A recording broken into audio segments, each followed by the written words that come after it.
Hello guys, so it's me Safdar and it's me Shahil. നമ്മുടെ വീട്ടിൽ കുടുംബക്കാരൊക്കെ വന്നു കഴിഞ്ഞാൽ ഒരു ചോദ്യം ഉണ്ടല്ലേ, സാലറി എത്രയാണ്? അതേ ചോദ്യം നമുക്ക് കോഴിക്കോടുള്ള കുറച്ച് ആൾക്കാരോട് ചോദിക്കാം. കമോൺ, പേരെന്തായിരുന്നു? ജിൻഷാദ്. നിങ്ങൾ ആദ്യമായി എടുത്ത ജോലി എന്തായിരുന്നു? അതിൽ നിങ്ങൾക്ക് എത്ര ശമ്പളം ഉണ്ടായിരുന്നു? ആദ്യമായിട്ട് മൊബൈൽ വർക്കാണ്, മൊബൈൽ ഷോപ്പിൽ. ഹീറോന്റെ സെയിൽസ് എക്സിക്യൂട്ടീവ് ആയിട്ട് ഞാൻ വന്നിട്ടുള്ളത്.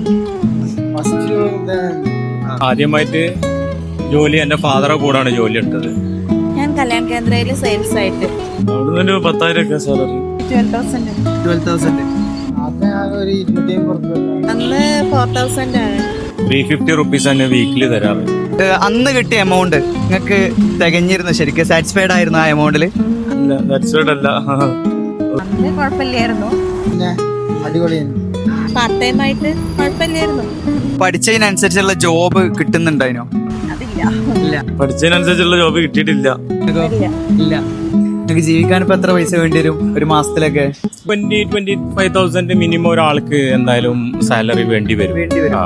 മാസത്തിൽ ഒരു 50 രൂപ കിട്ടുകയാണെങ്കിൽ സന്തോഷം, ഹാപ്പി. വേണ്ടി വരും. അത് എന്തുകൊണ്ടായിരിക്കും അങ്ങനെ ഒരു ജോലി നമുക്ക് കിട്ടാതെ പോയൊരവസ്ഥ ഉണ്ടാവാൻ കാരണം? ഇത് ഒന്നാമത് ഇവിടെ ജോബ് വേക്കൻസി കുറവാണ്, നമുക്ക് പുറത്ത് ജോബ് വേക്കൻസി ഉള്ളൂ. സാലറി കുറവാണ്. ചെറിയ ലാബിലായിരുന്നു. ഒരു പഠിച്ച ക്വാളിഫിക്കേഷൻ അനുസരിച്ചുള്ള ജോലി കൊടുക്കുന്ന ഒരു പ്ലാറ്റ്ഫോം ഒക്കെ ഉണ്ടോ ഇപ്പൊ? ഇതിന്റെ മൊബൈൽ ഫീൽഡിൽ തന്നെ ഉണ്ടായിരുന്നു, പക്ഷെ അത് പുറത്ത് പോകണമെങ്കിൽ അതിന്റെ കാര്യമുള്ളൂ, ഇവിടെ നിന്നിട്ട് കാര്യമില്ല. അറിവില് അത് മൊത്തത്തിലുള്ള ഡെവലപ്മെന്റ് ഉണ്ടാവുന്നതിനനുസരിച്ചിട്ടല്ലേ ഉണ്ടാവുള്ളൂ. പഠിച്ച ക്വാളിഫിക്കേഷൻ അനുസരിച്ച് ജോലി കൊടുക്കുന്ന ഒരു പ്ലാറ്റ്ഫോം ഉണ്ടെങ്കിൽ ഉറപ്പായിട്ടും കുട്ടികൾ അത് പ്രിഫർ ചെയ്യില്ലേ? തീർച്ചയായിട്ടും.